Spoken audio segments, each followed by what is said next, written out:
So that video of Fire Spire I made a bit ago, it wasn't just a pretty shot of the spire, it was actually a teaser for this video.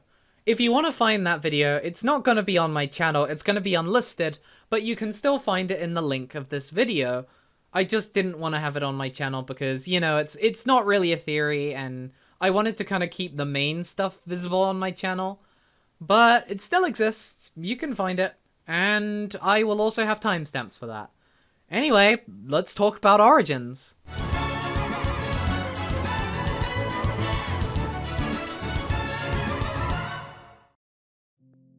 Hey guys, it's Shaman here, and I'm pleased to announce that we've officially hit 100 subscribers on the channel. If you want to help me celebrate by sending me questions for the Q&A I'll be doing for the 100 sub special, you can find the link to that video down in the description of this one.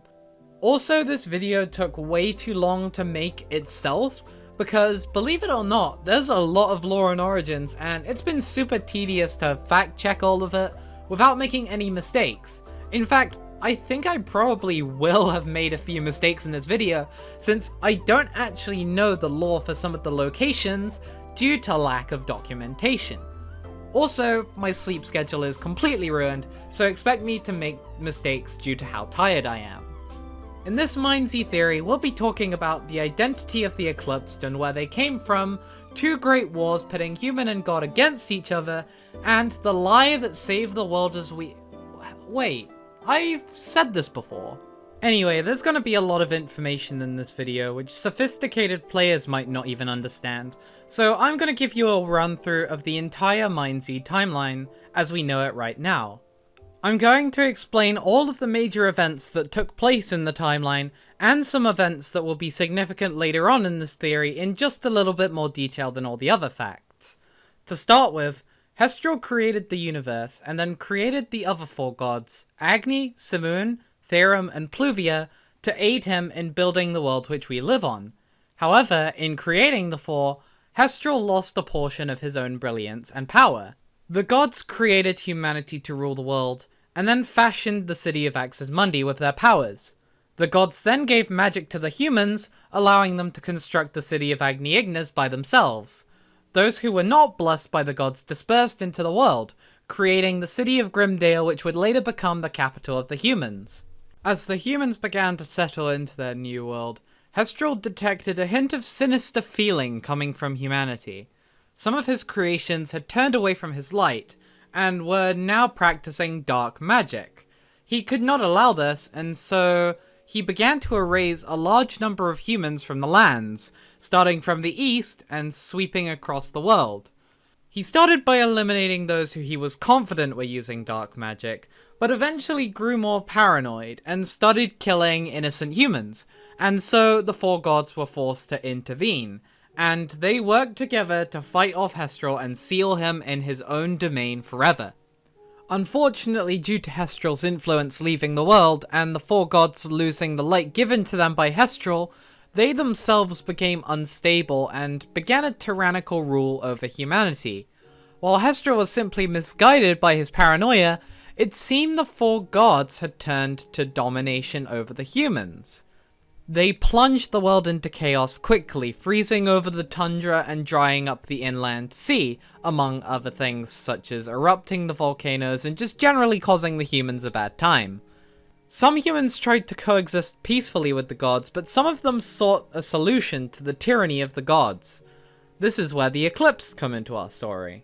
The Eclipsed were the first group of humans to stand up against the gods, and they worked together to find a solution to the problem posed to them by the gods going kind of insane. In their search, they travelled far and wide in order to find a solution, and managed to uncover and access the lost archives of Axis Mundi. Their strangest discovery, however, was a bizarre cathedral located on one of the desolate plateaus where the inland sea used to be. After a bit of poking around, the Eclipse discovered these strange tomes which told them the secrets they were looking for, and when they emerged from the ruins they began to develop a protocol they would call the New Moon. Using knowledge they had gathered from both the ruins of that shrine and from the tomes they had collected, and under the authority of the Council of Grimdale, The Eclipsed would begin building gigantic spires which utilized a deep primal magic. These spires would allow them to tear the gods from the heavens and lock them in stasis just like they did to Hestral should the gods provoke them. And unfortunately, provoke them, the gods did. The city of Journey A, built not far from Agni Ignis, was smitten by the gods with a powerful meteorite that completely obliterated the town. This was the straw that broke the camel's back, and the Eclipsed activated their spires to wrench the gods from their domain and into the spires where they would be sealed away for good. Following the initiation of this new moon protocol, the Eclipsed buried their headquarters under the earth, and all their hidden knowledge and secrets were lost to time. Unfortunately for the humans, this was not the end of their strife, as many were appalled to find out that the gods had pulled one final act of cruel vengeance upon the humans. A plague that weakened and incapacitated the living, drove them insane, and then raised the deceased into a bizarre state between life and death to act as hosts for this disease. Though starting in the far south in a city called Romero, the plague quickly spread due to the unpreparedness of nearby locations and the influx of refugees from Journey A. In an attempt to quell the infection, samples were taken to Biosford Labs in order to find a cure. However, this project ultimately led to the engineering of the Pigman, which eliminated humans far more efficiently than regular zombies did. Humanity began to fall as all of the world's cities and towns had collapsed. Agni Ignis was turned into a desolate ghost town, while the great capital of Grimdale, where the mighty resided, was toppled by the lowly and impoverished. Once all the towns and cities of the world had fallen, the zombies began to disperse, allowing the remaining survivors, or the players of MineZ basically, to access these once lost locations in order to find equipment for their survival. Some of these survivors discovered the cathedral that the Eclipsed once had, the dark palace isolated in the gravel plateaus. These humans ventured into this Shrine of the Dusk and discovered for themselves an entity not known to this world, the god of darkness, Dentral, and the seal that served as a barrier between this world and his freedom. The seal was tampered with by these survivors, allowing Dentral to regain some of his powers slowly, though upon realizing their mistake, they were able to reseal Dentral before he could break out of his prison. It was not long after the survivors' visit to Shrine of the Dusk that the humans managed to uncover the library of Axis Mundi just like the Eclipsed once had, where the knowledge of the world before invited them with open arms, and the truth would be laid out to them. After all, this ancient library was directly linked to Hestral, and Hestral's light represented the truth. Whatever was inside of that library must have represented the truth, correct? Well, not necessarily. One thing never mentioned inside the library of Axis Mundi was the existence of two towns which can be found in ruins within the MineZ map. Two towns which can be dated long before Axis Mundi itself. These two towns were called Asyndia, unearthed from the archaeological dig site, and the other, as we know, was Helia, found underneath Shrine of the Dusk. However, in a book called The Library, written by Umbra Saros, a high member of the Eclipsed, we learn that neither of these locations were recorded in the library of Axis Mundi. And yet, we learn from this book that Hestral was not omniscient, yet he was truthful. Saros' argument is that Hestral would supposedly have not known about these two locations, and yet, in another book by Saros, Unearthed, which is found in Shrine of the Dusk, we get told this: endless tunnels give way at last. The whispers halt, and dread fills us.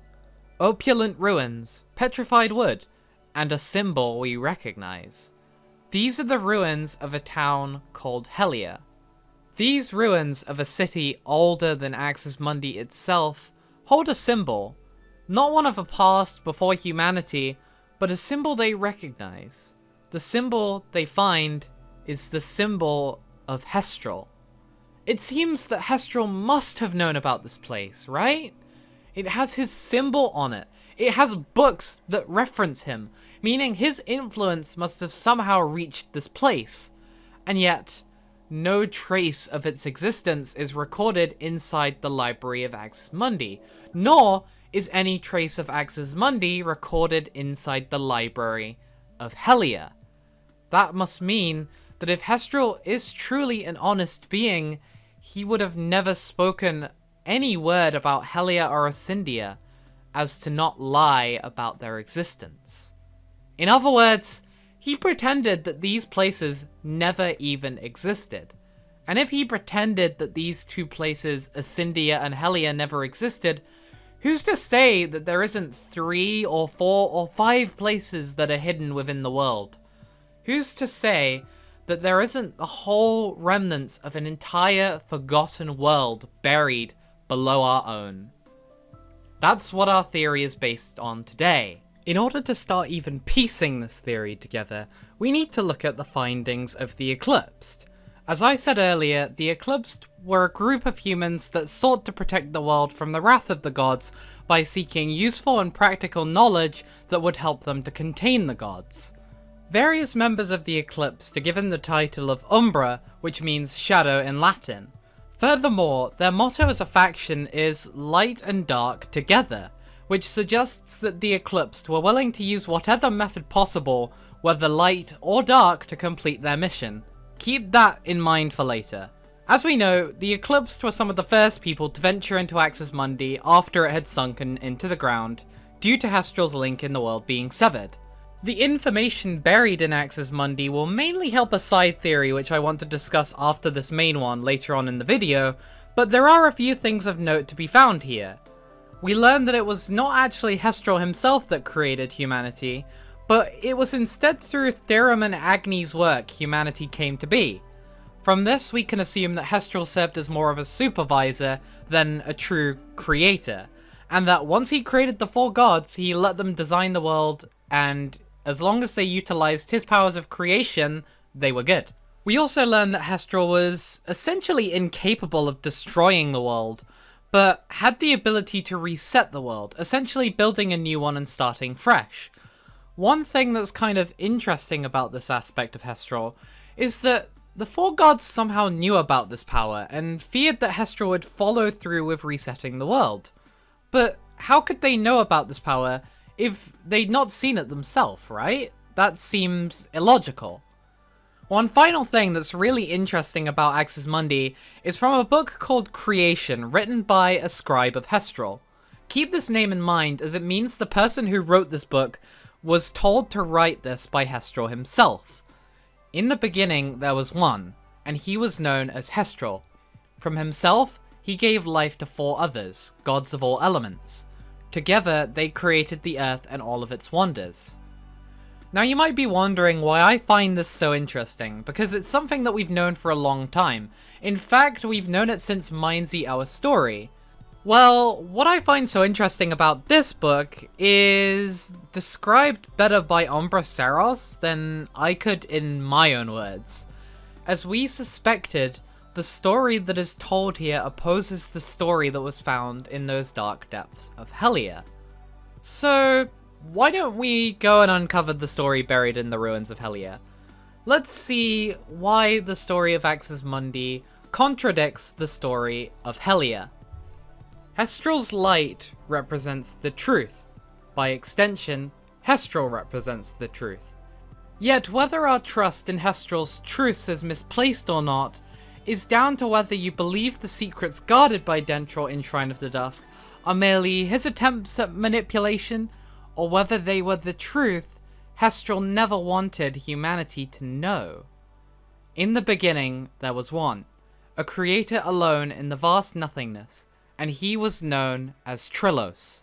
Suddenly, his brilliance swept out into the empty void. Light and color rushed forward, meeting the darkness, and from this clash, the universe came to be. However, this immense task weakened Trillos, who, under the pressure of a universe's creation, split into 2 beings. 2 gods with aspects of the one. Hestral, god of light and creation, and Dentral, god of darkness and destruction. Both existed in a state of equilibrium, creating a balance. This is a real book you can find inside of Shrine of the Dusk. Yeah, it's mind-blowing, I know. It is written by the historian of Hellier, and it is called Creation, the same name as the book written by the scribe of Hestral in Axis Mundi. If this is the truth of this world, truer than the word of our supposed creator Hestral, then we humans are beginning to uncover the extent of our god's deceit. The books continue. Yet Trillos' creation was empty, merely a blank slate with no authors. There existed only two completely immovable but necessary gods in a vast expanse that stretched beyond imagination. Deciding that his task would be too much, Hestral gave life to four others, gods of all elements.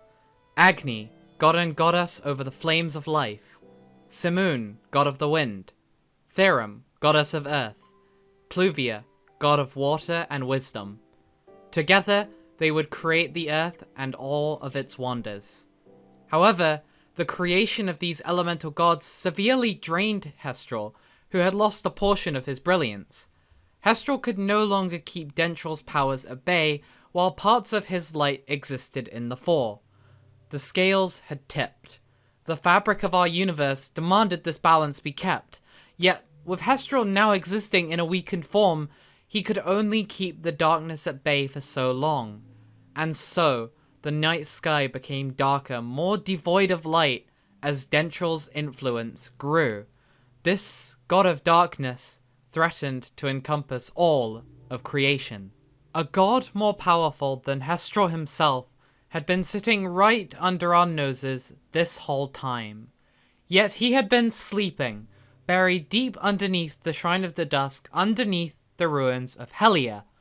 We have a new creation story, one that differs from what Hestral told humanity at Axis Mundi. This would not be confusing if it were nothing more than just a plot twist. But how come Hellier, a city older than Axis Mundi itself, existed without anyone even knowing it did? How did it get destroyed? And why is the superstructure home to the resting place of the Dark God? Our story doesn't end with Dentral's rise. Of course, we had to get to the point of Dentral's sealing somehow. Hestral knew that soon his ability to protect all he had made would wane. Followers of this dark god existed even on the earth. How far their influence spread was unknown. His creation was dying. At last, their fated clash came and the sky erupted as Dentral and Hestral fought for supremacy. The very earth itself quaked as life began to wane, receding into the depths of the earth, as if that migration could avoid the coming providence. The elemental gods knew that if Hestral's protection failed, they too would soon follow. The balance needed to be kept.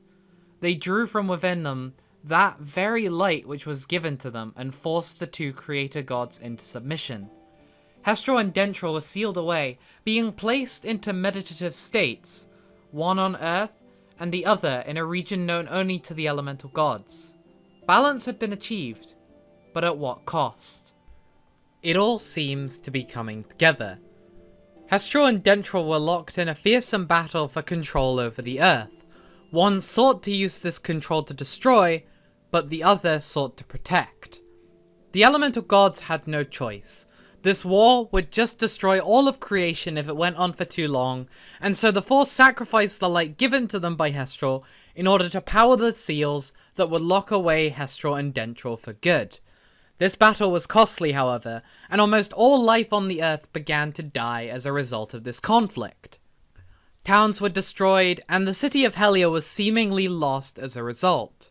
However, we are forgetting something. An aforementioned town which I haven't quite put into the spotlight yet. The ruined town of Ascendia, and the lore blocks hidden there. And I heard, as it were, the voice of Earth, and it was like the noise of thunder. And from that woeful voice a maw was wrought. There before our bastion the great mouth fed on earth and water alike.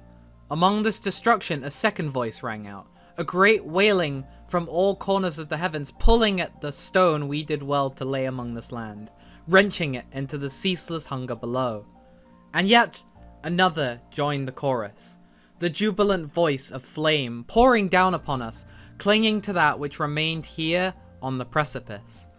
As my eyes wandered past my eventuality, the great god I did see. There on the horizon, the One, wreathed in light. And his voice was that of all four. There was only one, it seemed, that caused this devastation.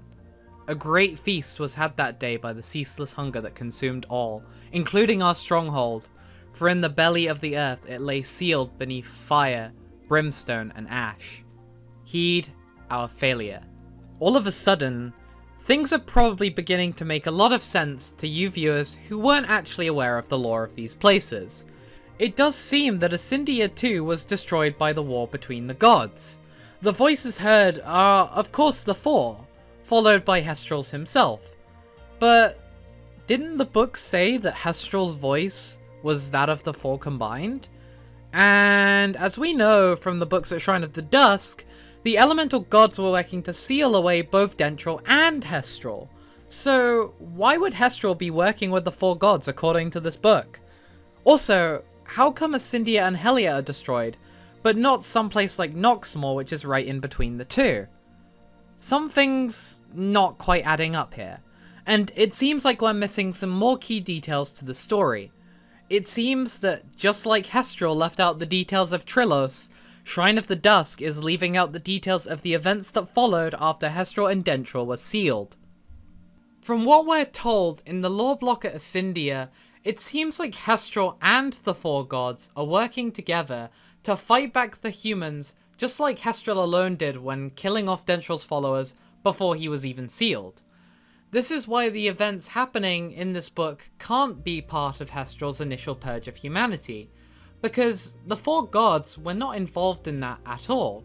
So this must have been a second one, and yet this should have been impossible because Hestral and Dentral were both sealed away. But let's remember, at this stage the four gods had sacrificed their light to seal Dentral away in Hellia, and Hestral's light was gone because he too was banished, meaning the era that followed must have been a time when the elemental gods were unstable. Because of this instability, it's likely they became less trusting of humanity just like Hestral once was. After all, many of Dentral's followers on Earth were against Hestral's light just like the Dark God. Let's suppose that one thing that the books in Shrine of the Dusk said was a lie, that humanity began to wane as a result of the war between Hestral and Dentral. What if the humans were instead killed off by the gods due to their treachery against Hestral's light? Hestral did not know the extent of Dentral's corruption in humanity, so it's safe to say that it's entirely possible most of humanity were actually on Dentral's side. When the four gods found out that humans living in towns such as Asyndia and Hellia were under the influence of Dentral, they feared for what might happen to the good people of the world and backed down on their decision to seal away Hestral. By breaking Hestral's seal themselves and allowing the light back into the world, the gods were able to erase all of Dentral's followers from the realm. This would explain why the book in Asyndia said that multiple voices could be heard crying out to the people of the world. Some of you may be thinking back to that book in Axis Mundi now, which said that Hestral did not have the power to destroy, which would contradict the book at Asyndia. While, yes, it is true that Hestral can only create, there is a bit of crucial phrasing in this book at Asyndia that gives us some leeway for our theory. You may have noticed me say things like, "it seems that," or "it's possible that" throughout this theory, and that's because I've given myself the flexibility to contradict what I'm leading you the viewer to believe when the time comes. In the same way, the author of the Asyndia book says, "there was only one, it seemed, that caused this devastation." Though it appeared to the people of Asyndia that only one god, Hestral, was behind this destruction, it's possible that Hestral was merely spectating while Agni, Simoon, Pluvia, and Therum laid waste to the towns of Asyndia and Hellia. These towns weren't destroyed during the battle between Hestral and Dentral, they were destroyed at this specific point in time. And once all of this damage and destruction had been done, and Hestral was absolutely confident that all life and all settlements had been destroyed, he used the power that we heard about in Axis Mundi. He used the power to reset. And at that, we close the chapter of MineZ 2. The world of MineZ 2 as we played it back in 2015 when it was a game mode is not the canon MineZ 2. There were no spires built, though humanity definitely had the ability to build them because, of course, the Eclipse found the information on how to create them from the ruins of Helia. As for the first apocalypse, it's possible that it was real because shiny toes exist in the ruins of Ascendia as they used to in MineZ 2, and for all we know, the zombies could have been the creations of Dentril. And when Agni, Simoon, Pluvia, and Theorem created them in this timeline, they did so because they saw what Dentril did in the last one. But the towns of MineZ 2, or at least the ones that are confirmed to be on the map, do still exist. Hestral just built our new world on top of them. After all, going through the effort of creating an entirely new world was much more difficult than re-terraforming a new one. What I'm trying to say is that all of those towns like Grimdale and Agni Ignis and even Axis Mundi itself are younger than places like Ascendia and Helia because they were built during the creation of the second world. The first one was the one in which Helia and Ascendia were still on the map. But this one, they are buried under the earth. The key difference between our world, the second one, and the one that came before is that there is no Dentril to interfere with Hestral's creation. The second wave of humans that the gods created didn't even need to know about Dentril or even Trillos. After all, they were never there to witness these beings, and hopefully they would never find the ruins of Dentril buried deep below the ground. Whoops. Of course, Dentril still managed to corrupt the humans, Hestral was sealed away, and the Four became unstable again, only to be sealed using the blueprints created from information from Shrine of the Dusk. But Hestral couldn't have seen any of that coming. Though we can no longer trust Hestral without apprehension because he hid everything from us, we can see the reason for his actions. He wanted us to know only a perfect world. One that unfortunately never came to be. Maybe someday Hestral will return to power again, and liberate us from a world where a plague has destroyed our way. Maybe he'll reset the world we know, just like he did with the old one. Only time can tell.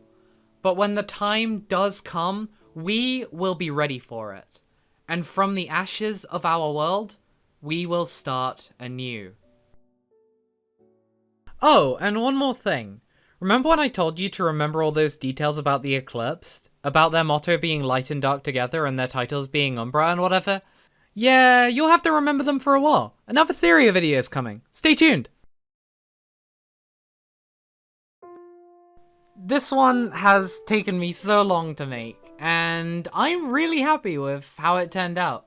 I wish I could have included the Eclipse stuff in, but I decided to make that its own separate video. That's going to be coming out soon. But my next video is actually my 100 sub special. At the start of the video, I said we hit 100 subs, and I cannot stress how thankful I am. Like, it's honestly so great that you guys are even watching my videos, and it kind of blows my mind that, you know, we've gotten to this point where I'm at 100 subs and I'm doing this Q&A, because, like, it sounds small, but it does mean a lot to me. It really does. I don't just appreciate, you know, you guys watching all my videos. I appreciate you guys subscribing and being there to see when they come out as well. That is huge. Anyway, guys, if you enjoyed the video, please let me know in the comments.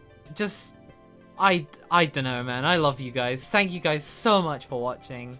You're all the best, and I hope to see you all next time.